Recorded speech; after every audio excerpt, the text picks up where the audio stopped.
OK. Donc, une responsabilité importante des pairs qui sont qui font la validation, c'est de valider le MVCC. OK? Donc, qu'est-ce que j'ai dit? C'est que quand on regarde les transactions, la première chose que je fais pour chaque transaction, c'est, donc après avoir vérifié la police d'endorsement, c'est de vérifier que le reset est encore valide. OK? Pourquoi est-ce que le reset pourrait ne pas être valide?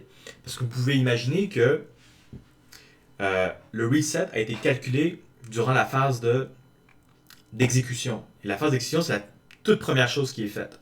Donc, le client a récolté des resets au tout début, les a envoyés au ordering service, et après que le ordering service décide de le mettre dans un bloc, c'est là qu'on valide pour s'assurer que les lectures sont encore valides. Donc, c'est possible qu'entre-temps, pendant tout ce processus-là, il y a eu plusieurs autres blocs qui sont rentrés et que ces blocs-là ont changé l'état qui a été lu par cette vieille transaction. Okay? Donc ça serait une possibilité. Et si ça devait arriver, ben là, évidemment, la transaction est plus valide parce que l'exécution de la transaction, c'est-à-dire que le write set, les écritures qui ont été endorsées, qui ont été calculées, il y a des dépendances sur certaines valeurs qui ont été lues. Okay? Donc, si les valeurs lues sont plus les mêmes, ben, ça change complètement les valeurs qui sont écrites. Donc, on peut pas. Et comme les pairs qui font la validation ne sont pas censés avoir accès ne touchent pas au contrat intelligent à ce moment-là, n'exécutent rien. La seule chose qu'ils peuvent décider, c'est est-ce que j'applique le write set au complet ou non. Et s'ils remarquent que le read set a changé, ben là, c'est impossible pour les validating peers de déterminer est-ce que le write set est encore valide ou non. Okay? Parce qu'ils n'ont pas la logique de l'application, ils n'ont pas la logique du contrat pour leur aider à déterminer ah oui, les changements que j'observe dans le read set, ça ne va pas affecter les écritures que je vais commettre. Okay? Donc, à cause de ce phénomène, ça veut dire que il peut arriver que quand que des transactions sont annulées à la toute fin durant la phase de validation parce que le read set est plus valide et donc on peut pas appliquer le write set de ces transactions là et donc à la place les transactions vont être essentiellement vont être annulées, il n'y aura pas d'effet et on va essentiellement les paires de validation vont indiquer dans la blockchain, dans le bloc, que l'état final de ces transactions-là, ça a été annulé, sans effet, et les clients vont devoir donc essentiellement refaire le parcours au complet, réenvoyer la même transaction à travers les endorsing peers, parce que les endorsing peers, eux, ont l'état, le nouveau état, l'état actuel de la chaîne, et peuvent donc refaire les lectures et recalculer le nouveau write set. C'est possible que le nouveau write set est exactement pareil que l'ancien write set. OK, mais ça c'est à cause de. Mais ça, on ne pouvait pas le déterminer sans avoir le chain code. Donc, c'est juste après cette exécution-là que le endorsing peer peut s'assurer que le write set est pareil ou non, okay, avec les nouvelles lectures qui ont été faites. Et ce qui est plus important, c'est signer ça. Okay? Et ça, c'est vraiment important pour les codes d'entreprise, les codes d'affaires, c'est qu'on a la traçabilité qui dit que telle machine de telle organisation a explicitement approuvé que cette transaction-là va avoir un tel effet, okay? Un tel impact, okay? Une telle modification d'état, okay? Parce qu'elle a lu telle et telle information avec telle et telle valeur. Okay? Et si, imaginons que un père ignore le problème de MVCC, puis ignore les endorsements, puis décide d'appliquer pareil la transaction, ben là, en termes de traçabilité, on va se dire qu'il n'y a personne, il n'y a pas eu de. Les compagnies n'ont pas approuvé cette transaction-là, donc c'est une transaction illégale. D'accord? Donc c'est vraiment important là, que les transactions sont seulement committed selon l'information exacte qui a été endorsée par les pairs d'endorsement. Et c'est ça là, qui garantit là, que l'entente est bien respectée. Donc, ici, je vous donne une autre possibilité. Okay? Donc, ça se peut que le problème, c'est que la transaction a été endorsée, ça fait longtemps, puis que le temps que ça prend pour que ça revienne dans un bloc, c'est trop long, puis à ce moment-là, l'état a déjà été périmé. L'autre possibilité, c'est qu'il pourrait y avoir des conflits entre des transactions concurrentes. Donc, il pourrait y avoir deux clients qui essaient de soumettre une transaction similaire et seulement une des deux transactions peut être acceptée, puis se retrouve dans le même bloc. Et là, à ce moment-là, la transaction qui est exécutée en premier va compléter avec succès, puis il va modifier un état qui peut-être va affecter la deuxième transaction qui ne va pas pouvoir compléter. Donc, même à l'intérieur d'un bloc, on peut avoir là, des conflits MVCC des dépendances qui vont annuler certaines transactions. Donc, si je vous donne un exemple, imaginons là, que j'ai deux transactions qui appellent la fonction transférer une voiture donc d'un propriétaire précédent à un nouveau propriétaire. OK? Donc là, imaginons là, que j'ai Alice qui est l'ancien propriétaire de la voiture et pour une raison quelconque, il y a deux personnes qui pensent posséder cette voiture. Donc, il y a Bob qui pense posséder la voiture, puis tu as Charlie qui pense posséder la voiture. Donc, Bob et Charlie sont les deux appellent la fonction transfer car de Alice à Bob et Alice à Charlie. OK? Donc, Bob et Charlie donc, vont contacter les différents pairs d'endorsement pour faire exécuter cette transaction et la faire valider. Et donc, les pairs d'endorsement donc prend la transaction, prend le contrat le code du contrat, exécute et génère un read-write set. Et là, ce qui est super important à comprendre, c'est que c'est possible, par exemple, imaginons que dans cette situation-là, il y a juste un endorsing peer. Okay? Le même endorsing peer peut avoir généré ces deux read-write sets en parallèle. Parce que vous devez comprendre que le endorsing peers, quand il génère un read-write set, il n'a pas vraiment appliqué le write set sur l'état de la chaîne. Okay? Parce qu'au moment où il exécute, c'est comme une simulation. Il fait juste exécuter le contrat, voir c'est quoi qui a été lu, c'est quoi qui a été écrit, et il signe ça, puis il retourne ça au client. Mais ça ne veut pas dire que l'état canonique de la chaîne a été modifié, parce que ça, c'est la responsabilité des committing peers. C'est pas la responsabilité des validating peers. Durant la phase de validation, on fait juste la simulation.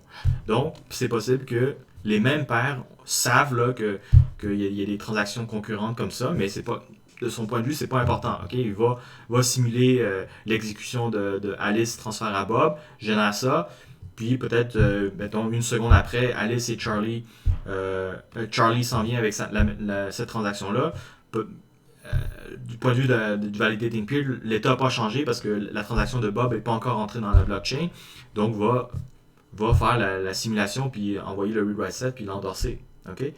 Donc, c'est possible qu'un endorser endorse des choses contradictoires. Okay? Mais ce n'est pas un problème parce qu'à ce moment-ci, il n'y a rien qui a été commité. Donc, c'est ça qu'on a après la phase de endorsement. Bon, par la suite, imaginons là, que ça a été envoyé au ordering service, puis le service d'ordonnement crée un bloc, puis là on va dire que c'est vraiment simple, il y a deux transactions dans le bloc, il y a la transaction TX1 en premier, puis la transaction TX2 en deuxième. Donc ça c'est envoyé au committing peer, qu'est-ce qui va se passer? Les committing peers vont commencer par valider la première transaction. Donc la première transaction dit quoi? Ça dit que le read set c'est Alice, puis le write set c'est Bob. OK? Et bon, l'autre chose qu'on comprend, c'est que l'état de la chaîne, c'est une base de données qui est multiversion. Okay? Donc, il maintient une version de chaque clé. Donc, on va dire, par exemple, que la clé owner ici, c'est la version 1. OK? Donc, c'est ici. Le read set, c'est clé version 1 ici. Et donc, le committing peer voit que c'est ça dans le reset, regarde dans son état de la chaîne, puis il voit exactement la même chose. Okay? Donc, c'est exactement pareil. Donc, il a le droit d'écrire dans la blockchain que la version 2 de cette clé owner s'est rendue Bob. Okay? Donc, la transaction complète avec succès. Et là, on est rendu à la deuxième transaction. Donc, quand on est rendu à la deuxième transaction, le validating peer regarde le read set. Le read set a dit owner Alice version 1, mais dans son état de la chaîne, on est déjà rendu à la version 2 avec Bob, à cause de la transaction qui vient juste d'appliquer. Puis quand il l'a appliqué, ben, c'est vraiment rendu dans la blockchain. Là. Donc là, ben, malheureusement, c'est plus le même état. Donc, cette transaction va être annulée. Et c'est quoi le résultat net? Ben, c'est que la voiture appartient à Bob et non à Charlie. OK? Mais là, on voit que finalement, le ordering service peut avoir quand même un pouvoir assez important. Donc, qu'est-ce qui se passerait si, si la réponse est inversée, là? Ce que je veux dire, c'est qu'est-ce qui se passe si le bloc était TX2 en premier, suivi par TX1? Si c'était TX2 en premier, suivi par TX1, ben à ce moment-là, la réponse aurait été Charlie en version 2. Et Bob n'aurait pas eu la voiture, puis ça aurait été annulé. Okay? Donc, et on se rappelle que l'ordering service est pas tolère pas les pannes byzantines. Donc, si l'ordering service est quand même assez intelligent pour identifier qu'il y a des conflits comme ça, puis qu'il peut manipuler l'état de la chaîne, okay, en décidant qui est annulé, qui est non, et qui est pas annulé, il peut peut-être causer un problème à ce niveau-là. Okay? Il peut causer un problème de justesse, peut-être d'équité, dans la façon qui va favoriser certains utilisateurs. Okay? Mais, bon, pour l'instant, l'idée, c'est que le ordering service n'est pas censé avoir accès au contrat intelligent, ne devrait pas connaître, donc est agnostique, là, ne connaît pas la logique de l'application et donc va être essentiellement impartiel quand il décide l'ordre des transactions. Okay? Mais ça, c'est la théorie. Ok, donc ça c'est pas mal tout pour Fabric. Ok, je vous ai expliqué l'essentiel de Fabric. Il y a d'autres choses aussi, là, mais c'est juste des détails un peu plus techniques là, que vous pouvez apprendre par vous-même. Ça c'était vraiment l'essentiel qui était important à apprendre. Il y a d'autres technologies complémentaires qui sont utilisées dans Fabric. Donc tout d'abord, l'état de la chaîne, c'est pas un Merkle Partition Tree, c'est un base de données standard qui s'appelle CouchDB, donc c'est un Key Value Store. Et l'autre aspect ici, donc dans Ethereum, on utilise le EVM, l'Ethereum Virtual Machine, pour exécuter les contrats intelligents. Donc, dans Fabric, c'est un peu plus flexible, ok? Donc, on n'a pas de bytecode ou quoi que ce soit, qui est forcé, là. On supporte plusieurs langages de programmation, C++, Go, puis tout ça. Donc, pour faire ça, ça nous prend un environnement quand même là, qui est neutre, un environnement là, isolé pour exécuter chaque instance de chain code pour les endorsing peers. Donc, ce qu'on va utiliser, c'est Docker. On va faire des containers. Donc, quand un endorsing peers a besoin d'exécuter une transaction, on va déployer un nouveau container Docker, va rouler le chain code à l'intérieur avec les arguments de la transaction, puis collecter le read set puis le write set. Ok, d'autres projets Hyperledger donc brièvement là, qu'on peut regarder.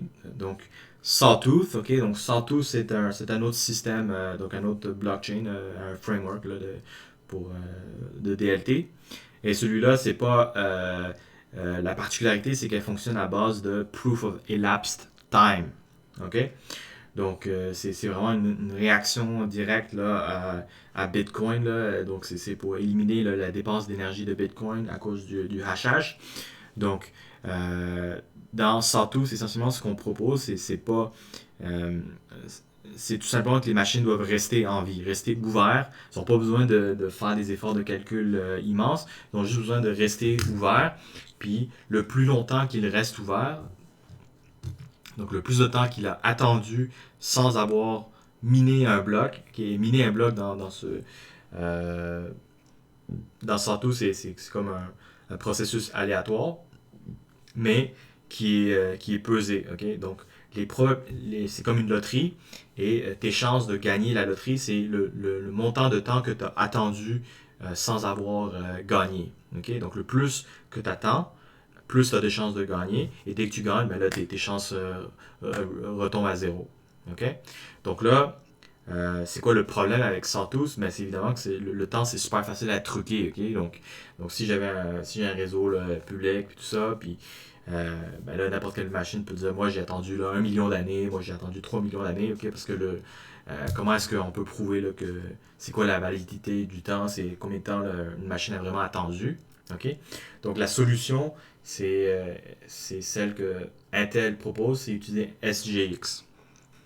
Donc, c'est peut-être chose que vous avez entendu parler, mais dans les nouveaux processeurs de Intel, il y a ce qu'on appelle un module sécuritaire qui s'appelle SGX, donc Secure Guard Extension, qui permet là, de définir donc, une enclave, et dans l'enclave, la mémoire est protégée et garantie de ne pas être byzantin. Okay?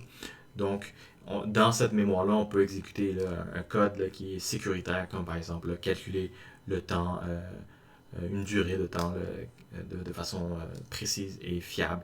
Et donc à ce moment-là, si toutes les machines utilisent SGX pour rouler le consensus, donc on peut garantir que les temps, les durées d'attente de chaque machine est fiable. Donc un autre système que j'aime bien qui s'appelle Hyperledger Composer. Malheureusement, Hyperledger Composer n'est plus supporté dans les nouvelles versions récente là, de Fabric.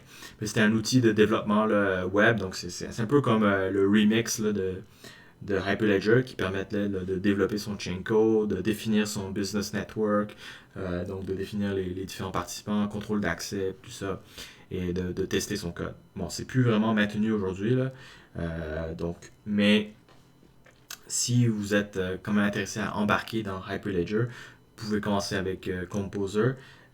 Plus particulièrement, sur Internet, il y a un site qui s'appelle Composer Playground. Donc, allez chercher ça de IBM. C'est hébergé sur leur service Bluemix.